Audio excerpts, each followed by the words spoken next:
Olá, hoje eu vim falar sobre como funciona a audiência de instrução no processo ético disciplinar da OAB.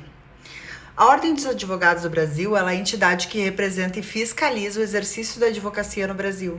E para garantir a ética e a disciplina da classe, a OAB ela possui um código de ética e disciplina que estabelece, então, os deveres e as proibições dos advogados, bem como as sanções aplicáveis em caso de infração.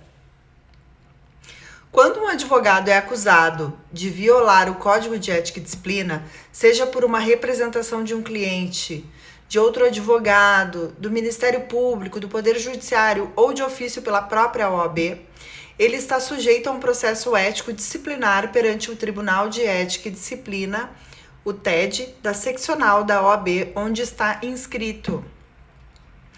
O processo ético disciplinar ele tem como objetivo apurar a responsabilidade do advogado e, se for o caso, aplicar a pena adequada, que pode variar desde uma simples advertência até a exclusão dos quadros da OAB.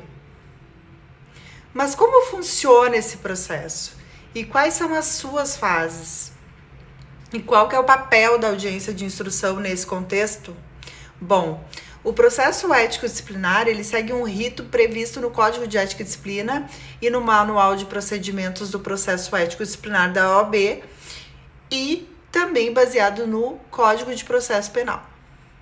De forma resumida, as fases são as seguintes: o recebimento da representação, onde o presidente do Conselho Seccional recebe a representação contra o advogado e analisa se ela é admissível, ou seja, se há indícios de infração ética e se ela está dentro do prazo prescricional. Se for admissível, ele instaura o processo e designa um relator para conduzi-lo. E se for inadmissível, ele arquiva a representação liminarmente. Segundo passo seria a defesa prévia, onde o advogado representado ele é notificado para apresentar a sua defesa prévia no prazo de 15 dias úteis, podendo juntar documentos e indicar testemunhas. Nessa fase, ele pode alegar preliminares como incompetência do TED, nulidade da representação, prescrição ou coisa julgada. Despacho saneador. O relator examina a defesa prévia e profere um despacho saneador decidindo sobre as preliminares e determinando as provas que serão produzidas. E se ele entender que não há necessidade de instrução probatória, ele pode, então, indeferir liminarmente a representação ou encerrar a instrução processual. Audiência de instrução. Bom, se houver necessidade de produção de provas orais, o relator ele marca uma audiência de instrução para ouvir as testemunhas arroladas pelas partes, bem como o autor da representação e o advogado representado. Essa é uma fase importante para esclarecer os fatos e colher elementos para formar o convencimento do relator e dos julgadores.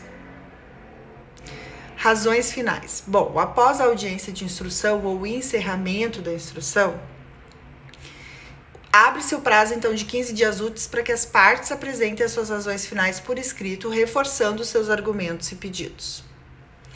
Parecer preliminar. O relator ele elabora um parecer preliminar com um enquadramento legal das acusações que pesam contra o advogado representado e o seu voto pela procedência ou improcedência da representação, bem como pela aplicação ou não da pena. Julgamento.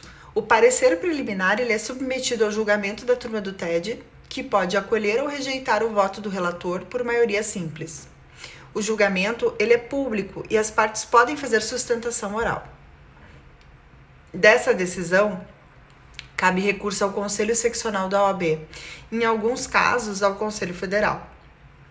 A audiência de instrução ela é uma fase crucial do processo ético disciplinar, pois é nela que se realiza a prova oral, que pode ser decisiva para o desfecho do caso. Por isso, o advogado representado ele deve se preparar bem para essa etapa, tanto para responder aos questionamentos do relator e das partes, quanto para inquirir as testemunhas que possam corroborar as suas informações. É importante também, após o julgamento, o advogado, todas as partes desse processo, inclusive até o julgamento, elas são um segredo de justiça, Após o julgamento, com o trânsito em julgado, já é permitido divulgar o resultado desse processo, tá? Ela segue, então, o mesmo trâmite previsto, então, no Código de Processo Penal, né? Como eu já havia comentado, né? E são primeiro ouvidas testemunhas, depois as testemunhas do advogado representado, depois a parte, que pode rolar até 3 testemunhas, né? E é uma fase muito importante porque, como eu já falei, a gente acaba pegando informações importantes para poder fazer um juízo de valor e entender se, de fato, essa representação ela precisa ser deferida ou indeferida, né? É na audiência de instrução que é a oportunidade para o advogado representado demonstrar a sua inocência ou a sua atenuação da culpa, bem como também para impugnar as provas apresentadas tanto pelo autor da representação, independente de quem seja, né? Por isso é fundamental, então, que o representado compareça pessoalmente na audiência, né?